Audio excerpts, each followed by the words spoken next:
नमस्कार, मैं हूं अवधेश कुमार। बिहार इस समय देश की सुर्खियां बन रहा है, प्रतिदिन बन रहा है। आप देख लीजिए, उत्तर से दक्षिण, पूरब से पश्चिम, दिल्ली तक बिहार में मतदाता पुनरीक्षण तो विरोध का विषय है ही है। बिहार विधानसभा में इस समय जो कुछ हो रहा है उसको प्रमुख टेलीविजन चैनल ऐसे चला रहे हैं, एक और वो लोकसभा राज्यसभा की कार्रवाई दिखाते हैं और 3 विंडोज बना दे रहे हैं। एक बार बिहार विधानसभा की कार्रवाई दिखा रहे हैं। और बिहार विधानसभा इस समय चूंकि चुनाव है, वहाँ का अंतिम सत्र है और सत्र के बाद ये विधानसभा की आयु समाप्त हो जाएगी और उसके बाद फिर चुनाव के बाद नई विधानसभा अस्तित्व में आएगा। तो अब इस समय आज जो कुछ हुआ है, वहाँ बिहार में विपक्ष बहिर्गमन कर गया है।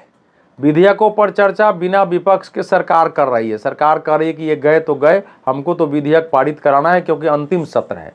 मुख्यमंत्री नीतीश कुमार स्वयं खड़े हुए, जब तेजस्वी यादव बोल रहे थे उनको टोका भी कि अरे भाई ये अंतिम सत्र है, इसमें विधेयक सबको पारित हो जाने दो, फिर भी नहीं माने हैं। अब वहाँ बिहार में जो स्पेशल इंटेंसिव रिवीजन चल रहा है SIR सर मतदाता सूची का, उसको लेकर के और जितनी बातें विपक्ष कह रहा है उसमें एक भी ऐसा तथ्य अभी तक नहीं दिया है कि फलाने बूथ पर फलाना आदमी वहां उपस्थित है और उसको वोटर नहीं बनाया गया। तो अब तो वैसे तो वोटर की जो अंतिम, वो तो 30 सितंबर को फाइनल लिस्ट आएगी। अब वो 1 अगस्त को अभी एक अस्थाई, जिसको प्रोविजनल कहते हैं, वो लिस्ट अभी आएगी, देखा जाएगा। लेकिन बिहार विधानसभा में आज जो कुछ नीतीश जी ने तेजस्वी को टोकते हुए कहा, वही बिहार का सच है। और नीतीश जी हाल के दिनों में, आजकल लोग उनकी आलोचना करते हैं कि नहीं उनका संतुलन गड़बड़ हो गया है, तो कोई मुंह उनके वीडियो बनाए जाते हैं कि देखिए वो कैसे कर रहे हैं। लेकिन जो जिस तरह से वो बोल रहे हैं, सच तो बिहार का वही है। पहले तो वो नहीं बोल रहे थे। आज उन्होंने तेजस्वी यादव को, जो विपक्ष के नेता हैं, जो उन्होंने ही उनको 2 बार उप मुख्यमंत्री बनाया अपने साथ, उनको कहा कि तुम तो बच्चा था, तुमको कुछ पता नहीं है। तुम, आपके माता पिता के राज्य में, लालू जी राबड़ी देवी के राज्य में क्या होता था? पटना में शाम को लोग सड़कों पर नहीं चलते थे, गांव में अंधेरा सड़कें नहीं चलती थी। महिलाओं के लिए आपने क्या किया? महिलाओं के लिए हमने किया है। अल्पसंख्यक मुसलमानों के लिए क्या किया? ये हमने किया है। और आप जो मेरे साथ आए थे बीच में, तो कितनी बड़ाई करते थे कि सरकार बहुत अच्छा काम कर रही है। तो वही ना सच था, और उधर जाके कर रहे हो। और ये बात सही है कि महिलाओं के लिए, बच्चियां स्कूल जाए, इसके लिए बच्चियों के लिए कुछ राशि देना, उनके लिए साइकिल भेजना, उनके वस्त्र की व्यवस्था करना, ड्रेस देना, ये सब किया है। स्कूल में मुफ्त पुस्तकें मिलना, बच्चों के ड्रेस तक देने की बात हुई है, किया है उन्होंने। ये तो बात है, शुरू में उन्होंने सब काम किए हैं। जो लड़कियां 10वीं पास कर जाती है उसके लिए एक निश्चित राशि मिलेगी। जो फर्स्ट डिवीज़न करेगी उसको इतना मिलेगा, सेकंड डिवीज़न करेगी इतना, जो 12वीं इंटर करेगी उसके लिए, जो BA करेगी, ये सब एक प्रोत्साहन था। पहले पंचायतों में उन्होंने आरक्षण दिया, 50% महिलाओं को आरक्षण दिया है। और आप जान लीजिए कि नीतीश जी का जो एक प्लस है, वो कुछ भी गड़बड़ करते हैं लेकिन महिलाओं का एक वोटर उनके साथ जुड़ा हुआ है। और महिलाएं वो दूसरी पार्टी के होते हुए भी वो कहती है कि भाई हम लोगों को इज्जत तो नीतीश जी ने ही दिया है। और जिन बच्चियों ने, आप कल्पना करिए, जिन बच्चियों ने 2006 में, 7 में, 8 में उनकी साइकिल से, उनके पैसे से पढ़ाई की है, आज वो लड़कियां, आप सोचिए कितने वर्ष की हो गई होंगी। सब 25 साल, 26 साल, 27 साल, 28 साल की हो गई होंगी, मान लो 30 साल की हो गई होंगी। वो सब वयस्क हैं, वो सब वोटर हो चुके हैं। तो उनको मालूम है, उनके आरक्षण से जिन्होंने पंचायत का चुनाव जीता है, जिन्होंने जिला वोट का चुनाव जीता है, प्रखंड के चुनाव जीते हैं, जिन लोगों को नौकरियां मिली हैं, आखिर वो सब किसके सपोर्टर होंगे? तो नीतीश जी के सपोर्टर हैं। लालू जी के राज में तो एक कल्पना भी नहीं थी। केवल सामाजिक न्याय, भूरा बाल साफ करो और मुसलमानों के लिए भी सही बात है पसमानदा को अलग करना, फिर दलितों में भी महादलित को ढूंढ के उनके लिए व्यवस्था करना, ये सब नीतीश कुमार ने अपने समय में किया है और ये सब काम महत्वपूर्ण थे अगर देखा जाए तो। वो सब काम लालू जी के शासन का, तो लालू राबड़ी जी के शासन का एक ही उसकी परिभाषा था कि कुछ भी न करना ही काम करना है, यानी शासन में रहो, शासन करना ही नहीं है, नो गवर्नेंस इज गवर्नेंस, ये था वहाँ। और बिहार में जो हम लोग कहते हैं, कहा जाता है बिहार में तो सड़कें ही नहीं थी, सड़कें थी, ये हाईवेज नहीं थे बड़े बड़े, गाँव में कच्ची सड़कें होती थी, हम लोग गाँव में चले हैं। लेकिन जब सड़कों की मरम्मत नहीं होगी, जो पक्की सड़कें हैं जिसमें ईंट है, रोड़ी है, पत्थर है, सीमेंट है, अलकतरा लगा हुआ है, अगर उसकी मरम्मत नहीं होगी तो भयानक हो जाती है, वो गड्ढों में बदल जाती है, आपको पता ही नहीं चलेगा। लेकिन अगर सड़कें नहीं थी तो उसके नीचे ईंट पत्थर कैसे पड़े हुए थे, तो सड़कें थी। आपको 20 किलोमीटर अगर जाना है किसी की शादी में या किसी से मिलने जाना है तो आपको 4-4 घंटे समय लगते थे, गाड़ी ठाक ठाक लगती थी। और इसके परिणाम ये होते थे कि बिहार में सब गाड़ियां तक नहीं चलती थी। ये जो बोलेरो गाड़ी सुन रहे हैं, ये स्पेशल बिहार एडिशन हमने सुना है कि मारुति ने बिहार को ध्यान में रखते हुए जो है वो बोलेरो का किया कि बोलेरो चलेगा। टाटा का एक गाड़ी आ गई थी, शायद सूमो उसका नाम था, टाटा सूमो, उस ढंग से एक मजबूत गाड़ी निकली। लेकिन बाकी जो कारें होती थी टाटा की इंडिका, वहाँ नहीं चल सकती थी। मारुति 800 के लिए चूँकि वो नीचे होता था, वो ठक से सट जाता था उसका आगे, वो चल ही नहीं सकते थे। तो ये भयानक परिस्थिति थी बिहार में। आपको बढ़िया कोई होंडा सिटी चल ही नहीं सकती थी। कोई बिहार का व्यक्ति दिल्ली में, मुंबई में कोई गाड़ी लेता था तो सोचता था कि भाई गाड़ी वो लें कि हम मुझे या हमारे परिवार के साथ कभी गाड़ी से बिहार जाना पड़े तो वहाँ कौन सी गाड़ी चलेगी, ये गाड़ी तो फंस जाएगी, ये हालत थी।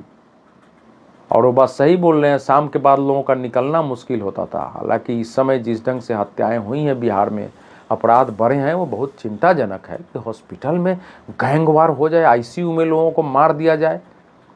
पटना में ही अगर मान लीजिए पिछले 2 महीने 3 महीने में अगर 4-4 दर्जन हत्याएं हो गई हैं तो ये तो चिंता का विषय है यह। और निश्चित रूप से इस पर रोक लगनी चाहिए, इसकी जांच होनी चाहिए क्यों हो रहा है।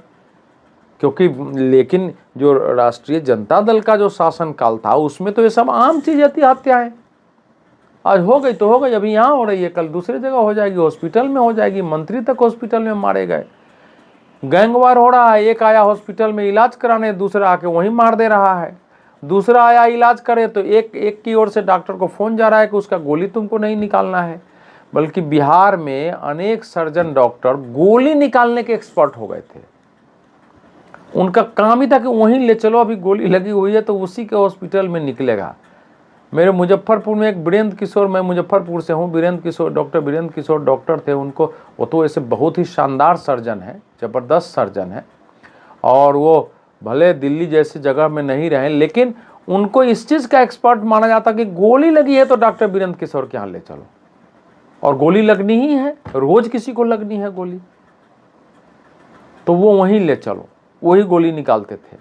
तो ये गोली निकालने के एक्सपर्ट जगह जगह डेवलप हो गए थे। ये हालत थी वहाँ की, गोली निकालना है तो फिर कैसे करना है और कौन सी गोली होगी वो देख लेते, तो उसके अनुसार औजार होता था कि फलाने रिवाल्वर का है तो इसको ऐसे निकाला जाएगा, बंदूक का है तो ऐसे निकाला जाएगा, AK-47 का है तो 10 जगह से ये करके निकालना पड़ेगा। धीरे धीरे चूँकि अनुभव हो जाता है ना, अगर आप गोली लगातार 50 लोग आ रहे हैं 1 महीने के अंदर आप निकालते हो तो धीरे धीरे आपका अनुभव बढ़ने लगता है कि हाँ ये है। तो उसके हिसाब से कुछ ऑपरेशन के वो भी बदल गए थे। मैंने सुना है कि कुछ औजार भी अलग अलग बनाए गए थे कि इससे निकलेगी गोली। तो ये हालत बिहार की हो गई थी। और उसको अगर आज नीतीश जी बोल रहे हैं तो बिल्कुल सच्चाई है। और उसके बारे में चाहे और राजद के लोग अगर भाई वीरेंद्र विधानसभा में बोलते हैं कि बिहार किसी के बाप का नहीं, ठीक है किसी के बाप का नहीं है, लेकिन ये भाषा होती है। काला पट्टी लगा के आप विरोध प्रदर्शन कर रहे हैं, चुनाव आयोग के विरुद्ध विरोध प्रदर्शन कर रहे हैं और मुर्दाबाद का नारे लगा रहे हैं, भाजपा का एजेंट बता रहे हैं, फिर भी आपको और विधानसभा में काला बैच लगा के आते हैं, वहाँ नारे लगाते हैं। अब विधानसभा के अध्यक्ष, विधान परिषद के अध्यक्ष बोलते हैं कि भाई ये सदन में नहीं चलेगा, सदन की मर्यादा के विरुद्ध है। उसके बाद अब धक्का मुक्की शुरू कर दी गई है, फर्नीचर तोड़ना शुरू कर दी गया, मार्शल बुलाया गया तो मार्शल को धक्का मुक्की किया गया। अब क्या किया जाए, क्या सदन में क्या फोर्स बुलाई जाएगी? सदन में तो मार्शल ही बुलाया जा सकता है। एक एंट्री गेट को बंद कर दिया विपक्ष ने, फिर भी सत्तारूढ़ पार्टी के लोग दूसरी एंट्री गेट से जाने लगे। ये हालत बिहार में विपक्ष ने बना दी है।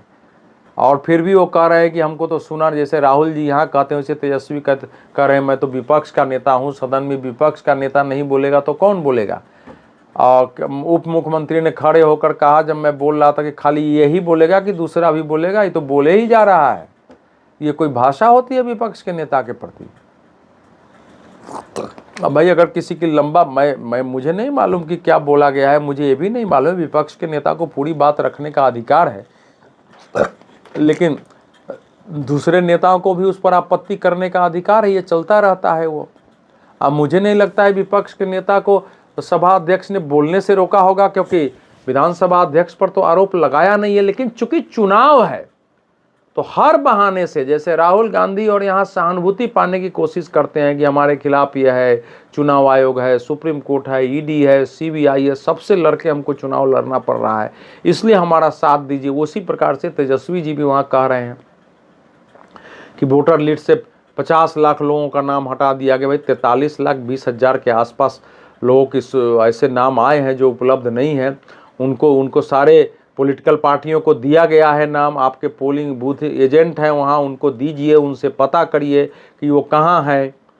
अब मैं तो मानता हूँ कि जरा चुनाव आयोग को बहुत सतर्क रहना चाहिए। कोई अपंग हो सकते हैं, अशक्त हो सकते हैं, जो कोई अकेला हो सकता है, कोई अकेली हो सकती हैं, किसी कारण बाहर रहना पड़ सकता है, लेकिन वोटर यहाँ के होंगे, बाहर वो वोटर नहीं बन सकते हैं, उनका नाम कोई लेने वाला नहीं। तो इन सब पर ध्यान दे करके स्वयं भी छानबीन की जानी चाहिए और कोई भी पात्र मतदाता वंचित न रहे।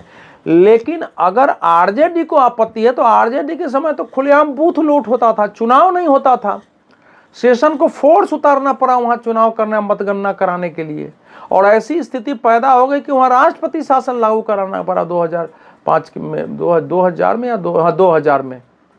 ये स्थिति बिहार की हो गई थी चुनाव के समय। खुलेआम बूथ पर गोलियां चलती थी, बूथ लूटे जाते थे, आम आदमी को मतदान नहीं करने दिया था, डर के मारे लोग मतदान केंद्र से भागते थे। भयानक परिस्थिति थी। और आज जिनको पता नहीं है उनको जानना चाहिए कि बिहार की क्या हालत थी। वो बिहार से बहुत सारे लोग, मुझे अच्छी तरह पता है, दिल्ली से बिहार जाना था तो एक आध लोग फोन करते कि भाई बिहार जाना है, या कोई बोलता था हमारे बच्चे बिहार जा रहे हैं, कैसे क्या करेंगे। मैं समझाता था कि आप जाइए, लेकिन वहाँ अपहरण, हत्या, लूट, बलात्कार, ये सब आम चीजें थी। और आज आप आंकड़े से तुलना करें, ज्यादातर एफआईआर ही जब दर्ज नहीं होगा तो कहाँ होते थे। भयानक परिस्थिति थी। कोई भी चाहे किसी को कहीं मार दे सकता था। हॉस्पिटल में रहते हुए डर लगता था, हॉस्पिटल के बेड पर कुत्ते लेटते थे। और उस समय कांग्रेस पार्टी ने खुद आरोप लगाया था। बहुत सारी परिस्थितियां थी वहां बिहार के बारे में। नरसिंह राव के शासनकाल में तो स्वास्थ्य मंत्री ने जाके कहा कि भाई बिहार से भागो भागो भागो, यहां से तो बीमार पड़ जाओगे। तो इसीलिए ये सारी परिस्थितियां बिहार की थी। जो कुछ नीतीश जी बोल रहे हैं वो सच है। बिहार के लोगों को ध्यान रखना है। लेकिन नीतीश जी ने जो पाप और अपराध किया कि जिस जंगल राज के विरुद्ध लोगों ने उनको सपोर्ट किया, लालू जी की पार्टी को, लालू जी के परिवार को बिहार के लोगों ने लगातार हराया। 5 चुनाव उनकी पार्टी हार गई, न्यूनतम स्तर पर आ गई थी, पूरे परिवार के लोग हार गए। आप समझिए 2009 में कौन जीता है बिहार में उनके परिवार के। 2010 के विधानसभा में कोई नहीं जीता उनके परिवार से, उनकी पार्टी ध्वस्त हो गई उस समय। लेकिन नीतीश जी ने प्रधानमंत्री बनने का जो उनको ख्वाब दिखा दिया, महत्वाकांक्षा पैदा कर दिया कि थर्ड फ्रंट की गवर्नमेंट बनेगी, आप तो प्राइम मिनिस्टर मटेरियल हो, सेकुलरिज्म, और गुजरात के मुख्यमंत्री नरेंद्र मोदी पर हमला करो। और जब से उन्होंने किया है तब से बिहार में सब समस्या बढ़ी है। 2015 में लालू जी की पार्टी के साथ हो गए, आरजेडी के साथ, और उसकी सीटें अचानक बढ़ गई। और तब से फिर से वो एक शक्तिशाली पार्टी, और आज उसका जनाधार एक शक्तिशाली पार्टी है। और फिर तो ये परिस्थिति है इनका बिहार की जिसमें दोष नीतीश कुमार जी का है। जब उनके साथ गए हैं तो लालू जी के यहाँ से ट्रांसफर पोस्टिंग होने लगा, आदेश आने लगा है। शहाबुद्दीन, सैयद शहाबुद्दीन जैसा व्यक्ति, जो अब तो खैर उनकी मृत्यु हो चुकी है, जेल से लालू जी को, एक एसपी को वहाँ से हटाने के लिए, अपने जिला से हटाने के लिए सिवान से फ़ोन कर रहा है। ख़त्म आदमी है वो एसपी, सुनने के लिए तैयार नहीं है, तो हटाने के लिए फ़ोन कर रहा है। वो वीडियो वायरल, ये वायरल हो, वो ऑडियो वायरल है। ये स्थिति नीतीश जी के ही शासनकाल में हो गई है। तो आज की स्थिति जो है वो चिंताजनक है, लेकिन आप उसकी तुलना नहीं कर सकते हैं। नीतीश जी कम से कम आजकल जो सच बोल रहे हैं वो सच वो बोलते रहें। बिहार के लोगों को पता होना चाहिए, क्योंकि 20 वर्ष के इस शासन में, उसमें लगभग 2.5-3 साल आप छोड़ दीजिए जब वो रहे हैं उनके साथ, इस शासन काल में की तुलना उससे हो ही नहीं सकती है। वो तो एक ऐसी अंधेर नगरी चौपट राजा भी उसके सामने उदाहरण छोटा है। कुछ बता, आप उसके बारे में कोई शब्द नहीं दे सकते थे कि वो कैसा स्टेट हो गया था बिहार। गालियां पड़ती थी बाहर बिहार के नाम पर, बिहारी गाली था दिल्ली में, जहां मैं अभी दिल्ली में हूं। बस पर कोई थोड़ी गड़बड़ी करता तो वहां जो कंडक्टर होते थे, तू बिहारी है, ये भाषा होती थी और झंझट लोग करते थे। बिहारियों पर हमले होते थे, बाहर गालियां दी जाती थी। इतनी बदनामी बिहार की हो गई थी, उससे तो उबड़ा हुआ है। इसलिए आज के लोगों को ध्यान रखना चाहिए। तेजस्वी जी और बाकी को बुरा नहीं लगना चाहिए। अगर गलती हुई है तो आप स्वीकार करिए, बताइए कि हम अब दूसरी बार वो परिस्थिति नहीं पैदा करेंगे, वहाँ से सुधार करेंगे। आपके लोग ऐसा व्यवहार करके दिखाए। और आज भी पुराने तरह से जो उनके प्रवक्ता टेलीविज़न पर सबर फलाने जाति के खिलाफ, ये ऊंची जाति है, ये टिकी वाला है, ये चंदन वाला है, जो टीवी चैनल पर कर रहे हैं, ये अब इस प्रकार की भाषा से आपको वोट नहीं मिलेगा। आपको लड़ना इस समय किससे है? लड़ना है नीतीश कुमार से, लड़ना है आपको सम्राट चौधरी से, आपको लड़ना है किससे? आपको लड़ना है चिराग पासवान से, आपको लड़ना है जीतन राम मांझी से, आपको लगना है उपेंद्र कुशवाहा। सारे पिछड़े, एक तो पूरे शीर्ष नेतृत्व में एक तो केवल विजय कुमार सिन्हा उप मुख्यमंत्री हैं, जिनको कि मैं तो सवर्ण, अवर्ण और ऊंची और नीची जाति नहीं मानता हूँ, पिछड़ी अग्रय जाति में मैं विश्वास नहीं करता हूँ, लेकिन आप जिनको कहते हैं, तो आपको तो इनसे लड़ना है। दलित आपके समानांतर है, पिछड़े समानांतर है, तो आप ये सवाल बाकी बात कहाँ कर रहे हैं भाई? बिहार का मुख्यमंत्री तो 1990 से लेकर के आज तक सब पिछड़े ही रहे हैं, बीच में दलित जीतन राम मांझी हो गए, लालू जी जब से हुए तब से आज तक। तो ये 35 साल में अब जो आप बोलते हैं कि ये है, तो आपके प्रवक्ताओं को भी इतनी बुद्धि नहीं है कि आपका संघर्ष दूसरी हो। भाजपा का अध्यक्ष कौन है? क्या वो ऊंची, जिसको आप ऊंची जाति कहते हो, वहां से है? नहीं है। तो इन परिस्थितियों में इस समय बिहार का चुनाव है, सबको सही फैसला करना है। और नीतीश जी जो कुछ भी बोल रहे हैं वही सच है, बल्कि वो कम बोल रहे हैं। बहुत बहुत धन्यवाद।